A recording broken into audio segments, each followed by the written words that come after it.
As most of you already know, I had a very successful family gathering this summer. To kick it off, I had a friend of mine who opened up the party with a DJ set. Most of you may know him as an entertainer, but you will find he's actually an investor who leverages entertainment for investment opportunities. Today, I want you to watch a quick conversation I had with him, and you would know what I mean. This is Kerry Lampkin, and this is Possessing the Land.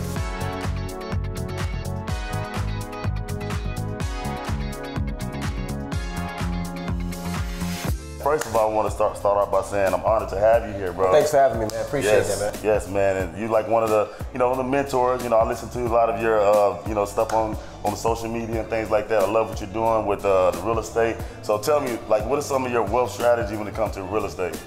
For myself, it's just not real estate. I just try to put my hand in a little bit of everything.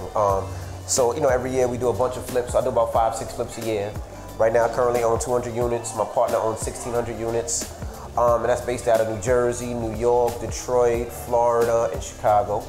But then we own a book company where we publish books. The first book we published was Caesar's book, Flipping New Jersey. I got my book that's coming out next year, me and my wife's anniversary.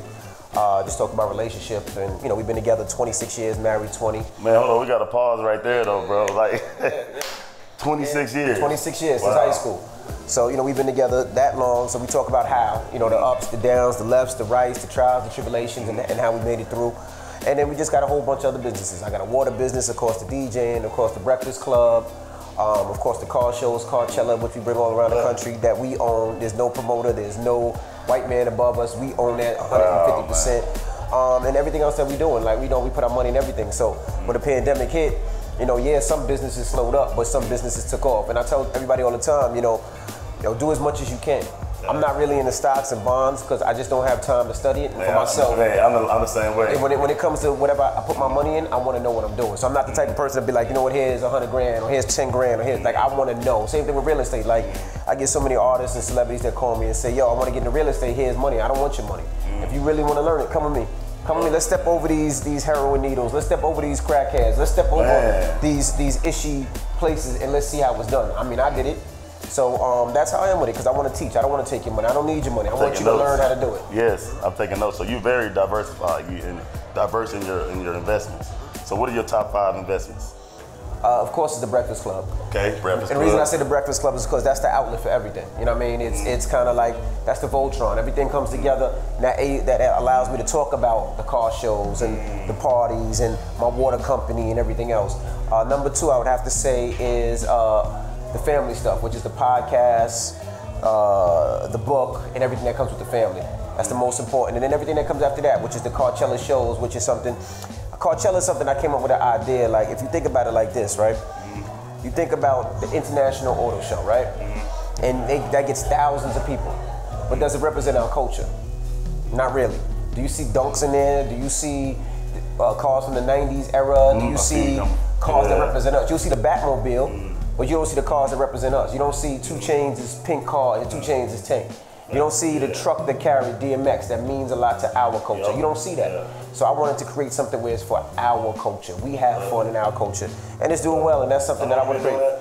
This is my 3rd year doing it. 3rd year doing it. This year in Atlanta, we had 16,000 people. Yeah, you just did Atlanta? Atlanta, yep. Wow, yeah, Jewel Tanker, my business partner, Jewel Tanker went out there and she had a car, and I think her husband did as well, Tanker. So that's what we're trying to create, and that's family fun, something for the kids, where you can bring your kids to a safe environment, and there's games, you can network with other people that look like you, but it's safe, and you can have a good time. It's like a big family reunion with 16,000 people, and think about it. We had 16,000 people, no fights, no incident, no stabbing, no shootings, no nothing. That's what it's about, man. Nothing. It was family fun. You make it family. My kids were running around. I got 5. My 5 kids were running around, learning how to double dutch, going in cars, you know what I mean? And that's the type of environment. Somebody lost their kid. It's not like, oh my gosh. It's like, nah, I got your kid. We'll hold it. Somebody lost your kid. Oh, hey, you know what I mean? It's that type of environment. That's what we're trying to create. Man, that's what's up, man. That was number 3 or number 2? That was 3. That was 2 and 3. That's 2 and 3. Okay, we got 2 more. 3, and then I'd say the next would be my water company, which we just started. It's one of those things where everybody needs water, everybody drinks water. So that's part of what we're doing with the water company. And I think number 5, I would have to say, there's a lot I can't talk about because I'm a silent partner. Yeah, that's all good. I would go those top 4, but there's a couple more. There's a couple more. Even the real estate seminars and teaching people how. Most people don't know we didn't do that to create money. It just kind of fell in our lap. We did it because there was other people teaching our community how to do real estate, but charging people like $2,000, $3,000, $4,000, $5,000. And I was like, if you're gonna spend $10,000 on a seminar, I'd rather you put that into a house, because you're gonna lose it at a seminar. So I'd rather you buy a house, figure it out. And you know, we charge $99, and we just did that really to issue on people that were charging that much money. And it just grew. We expected 300 people. The first one we got thousands, and you know, we've been doing 4,000 or 5,000 seaters and things like that. Man, so how can the people that's watching, how can they plug in like to things like that? Your seminars, the car shows, things like that. Like, what is it? A website you have? Nah, I mean, all you gotta do is just follow me on Instagram. You know, every different site has something different, whether it's the Carcella shop or the seminars, and we just try, like anything I put my name behind, I try to make sure I give people more and extra. So like the car show.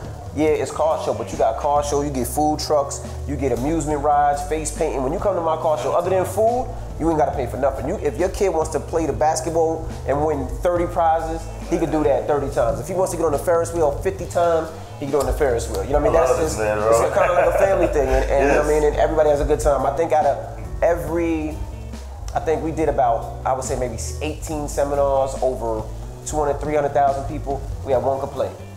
Man. Lady couldn't find parking. Out of how many? Out of at least 18, 19. Lady couldn't find parking. Oh, that ain't a complaint. I don't control parking, but other than that, you know, it's good. You know, we try to teach our people, man. Well, man, we're gonna go ahead and close off on this. What is some advice you can give someone that just getting started in investing? Like, they may have came across some money. You know, right now is the time where you can get financing. The banks are literally just giving money away, things like that. I would say two things. One, do your homework. I mean, it's nice when a bank wants to give you money, but it's also nice when you figure out what you do with that money. Come on, man. Two, I would say pull the trigger. And that's not, of course, really pull the trigger, but really do it.